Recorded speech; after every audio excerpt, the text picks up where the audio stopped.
So you want to tell a story. The story has to be about somebody, right? Who's that somebody going to be? Let's talk about that.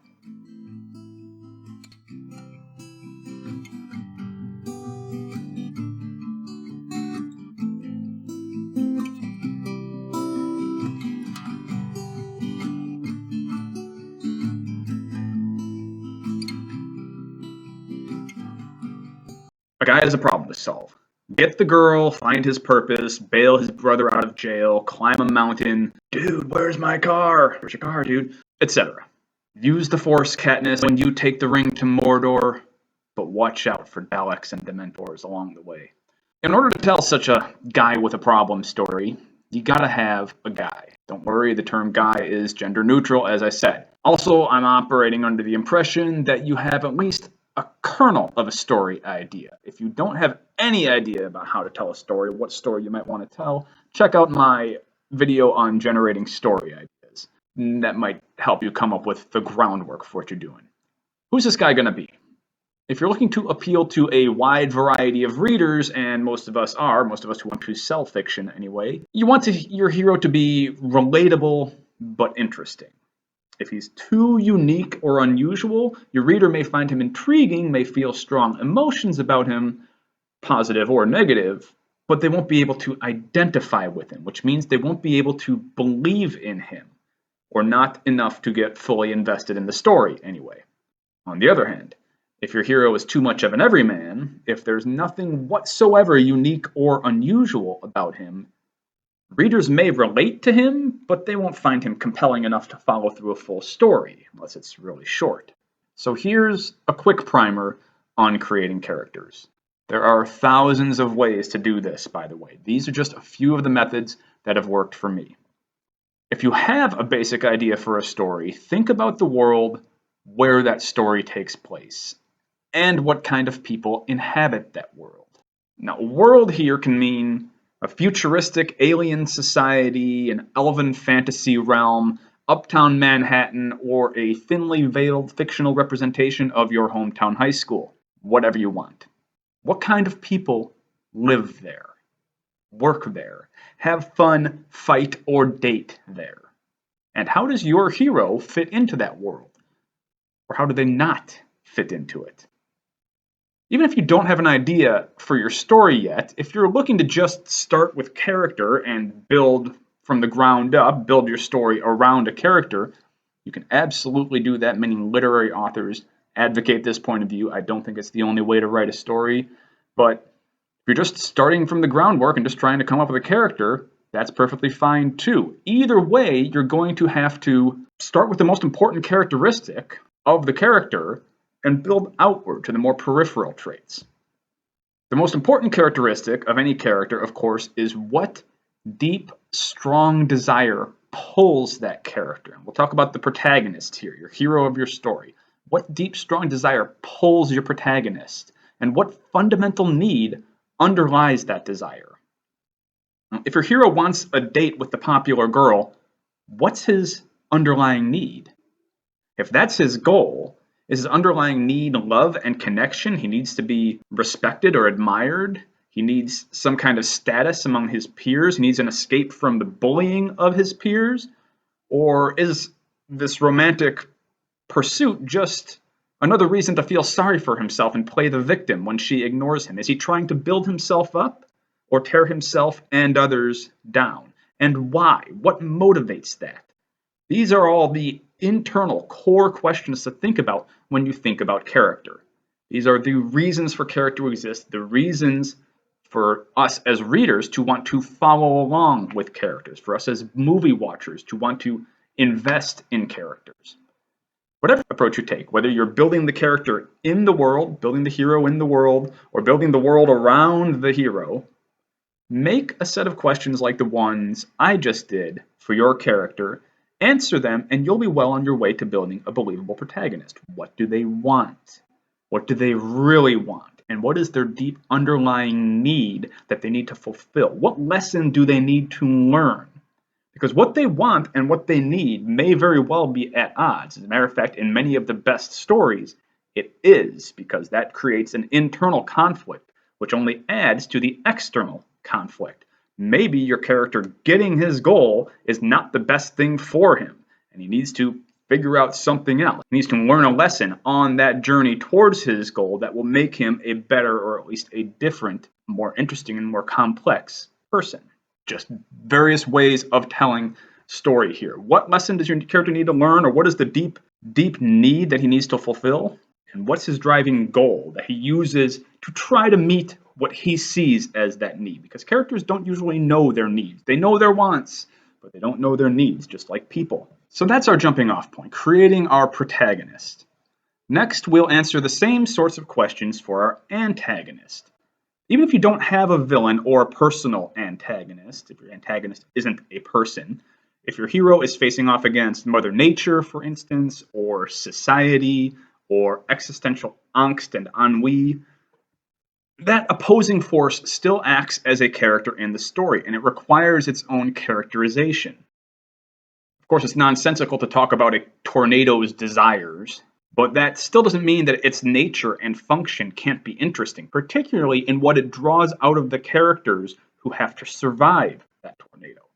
A word of warning, though, abstract or impersonal antagonists, they're a lot harder to make compelling, they're harder to build a story around than a personal, human or human-like antagonist, an antagonist with actual desires and motives. There's a reason why our ancestors, our ancient ancestors, even up until just a few centuries ago, created humanoid deities, the gods, the pantheons, to represent the weather and the seasons and the rising of the sun and the moon and other natural phenomena. It's a lot easier, especially in story, to set yourself against something that has similar properties to you, properties like thoughts and desires. If your enemy is conscious, you could possibly outthink him. It's hard to outthink a tornado, because a tornado doesn't think.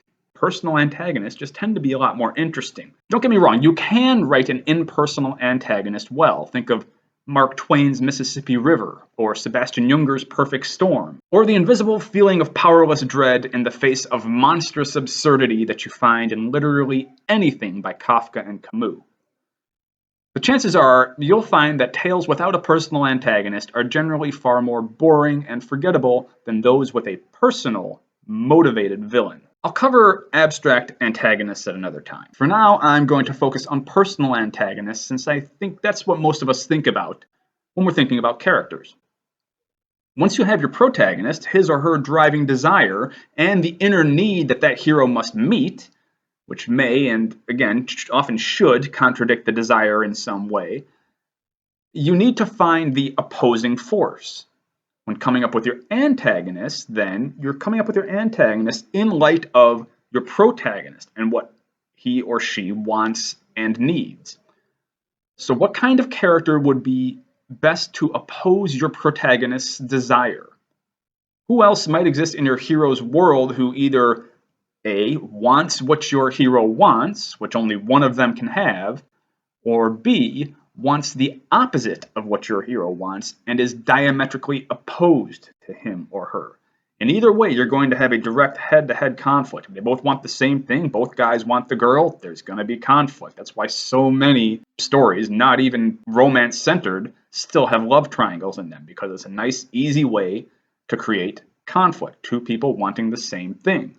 Oftentimes, antagonists want the opposite thing. This person wants to save the world for freedom and democracy, and this person wants to destroy the world in the name of evil and tyranny. It tends to be pretty cookie-cutter, melodramatic kind of storytelling, but that doesn't mean it's necessarily bad. Lord of the Rings, one of the greatest stories ever told, in my opinion, and a lot of other people's opinions as well, and there is a very diametrically opposed good and evil. But the evil is evil, but the good all has shades of gray. Every good character in that story still has flaws, still has little things that make them human and relatable. You establish your protagonist. You set them moving. Your antagonist has to be set opposed to them so you have an idea of who or what your antagonist should be. You figured out their wants and their deeper, more primal needs. This is the core conflict of the story, particularly the conflict between wants, because needs are something that they'll get if the journey fleshes out in the proper way. This character is going to get what he needs, not necessarily going to get what he wants, but he's going to get what he needs. Both characters, the protagonist and antagonist, will in some way get what they need. And sometimes what they need is just an abject lesson that power isn't everything, or that love isn't everything, or that love is everything. Who knows what that is? We'll talk about theme later on too. Those are all things that you can build into your story, but for right now, you just want to build that core conflict. This is the core conflict of your story, and in a sense, that core conflict is your story. It doesn't matter how long your story is, it doesn't matter how many characters you have in it, you have some kind of viewpoint, some kind of main focal point, some kind of main character, and it can be a group of characters if you have a more sprawling novel, a world War and Peace or anything like that. But even some of the greats still had main characters. Even the Brothers Karamazov has a protagonist. Most people would say that's Ivan, but even that has a protagonist. Many of the biggest novels ever written still have protagonists, and they still have antagonists. And not every antagonist is an outright villain. Look at Les Miserables. Les Miserables is a 1,200-page novel, but it's only got one protagonist, Jean Valjean. It's got several antagonists, one of whom, Thénardier, is definitely a villain, but he's not the main antagonist. The main antagonist is Javert. Javert is not a villain. He is an anti-villain. He is a policeman trying to stop villains. But he is mistaken in his belief that Jean Valjean is truly a villain. His idea of what good and bad and lawful and unlawful are is mistaken, and he needs to learn that lesson. In a way, he is the most interesting character of Les Miserables. Javert is, because he has the furthest to go. He has the biggest growth arc in the story. And he's the villain, quote unquote, the antagonist. He's not the protagonist, but he's a compelling character. So you have the core conflict of your story, and this is your story. You place these characters in the same world with that conflict built into the world, built into their desires, and you follow the hero as he seeks his goal, and the villain repeatedly thwarts that goal. The stakes should rise with each point of conflict. The more menace pours forth from the villain, forcing the hero to question himself, to recognize his flaws and his failings, and pull more out of himself to meet the challenges the villain puts forth, the more powerful a character he's going to be, and the more powerful character the villain is going to be, and the more compelling the story is going to be. You can see that this building of character ties directly into story structure, which I will also cover in another lesson because that is a broad topic. And we'll also talk about character archetypes in another lesson as well, because that ties in to this. The point I want to leave you with here is that story is inseparable from character, and character is inseparable from story. Your side characters, allies, obstacles, mentors, tricksters, they can all be fleshed out and made real by drawing their driving desires and their deeper, more character-centric needs. It's good to know some of this going in. When the story starts, for one, you should definitely know what drives your protagonist and what his flaws are, at least some of them. Other flaws may arise under pressure as the story progresses, and you don't necessarily have to know those yet. But it's good to know some of this. And it's good to know some of it about your antagonist as well, even if he won't appear on the scene for some time. Sometimes antagonists appear further down the line. You still should know what your antagonist wants, so you know why he's going to be in conflict with the hero. So it makes sense when the hero comes into conflict with him. And it's good to have some idea of who your supporting cast is going to be. If you don't know that yet, though, it's not the end of the world. You can allow those side characters, the allies, the romantic interests, the tricksters, the shapeshifters, of course, the villains, henchmen, and anything else that fits in there, you can let them grow organically with the story. Let them arise and grow from the story and naturally fit the evolving needs of that story. You don't want to artificially throw them in there, but if the story needs one and the character fits, let the character grow out of the needs of the world. My ultimate point here is that you can't build your characters into complete people separate from the story in which they are a part. Once you know the fundamentals and you've figured out all the tangential information, obviously you have to figure out, once you've figured out the character in the world, you should have some idea of the character's species, gender, age, race, etc. And then other things such as cultural background, social class, mannerisms, habits of speech and action, all of that can really only be shown through action. We only really see that when we see the characters doing stuff. That is, through story. So once you have the fundamentals, the drives of your character down, and some of that basic details, you know if your story is set in a high school and deals with a coming of age concept, then you know your character is probably a high schooler, and the other characters are going to likely be high schoolers or adults interacting with that high school. So teachers, staff, parents could all be characters that fit in with a high school. Security guards, local police, depending on what kind of story you have, that world can have a bunch of different types of characters. Figure out generally who they are, but you don't need to answer questions about them that are completely irrelevant to the story, not at this point. You might want to build in further backstory from your characters. You can go down a rabbit hole with filling out character questionnaires and whatnot. You can come up with so many details about your characters and never actually get a dang word written about their story. So my suggestion is, once you have the foundation of your character set, you know what he wants, and you have an idea of what kind of lesson he has to learn, start writing. Put him in a scene and figure it out as you go. Let the character grow through action and the way he interacts with others and the way he interacts with his world.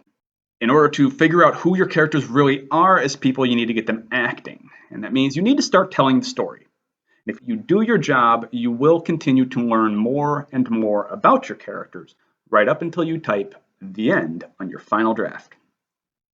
So your homework this week is to create a character from scratch. This may not be the hero of a story you plan to write. She may just be a side character. You may never write her story at all. That's up to you. But keep in mind, no matter whose story is the focus of your narrative, every character is the hero of her own story. So if you were to tell this person's story, even if they only appear as a side character for one scene in a novel you're writing, if you were to tell that person's story from that point of view, what would be the deep, driving desire that pulled her forward? What would be the fundamental need beneath that desire that she needs to meet? The deeper lesson that she needs to learn? What kind of world does she act in? Use these questions to figure out those other less consequential things about her, like age, race, sex, stuff that's not necessarily inconsequential, but depending on your story, they might not be the most consequential thing. They're never as important as the character's driving desire and what the character needs to learn or gain, the unfulfilled need within those characters. Those are the most important qualities. Everything else is more or less tangential, depending on what kind of story you're telling. We use these questions, we figure out those other less consequential things about her until we have as complete a picture as we can without seeing the character in action. These are all decisions to make before putting the character in action, and then put her in action.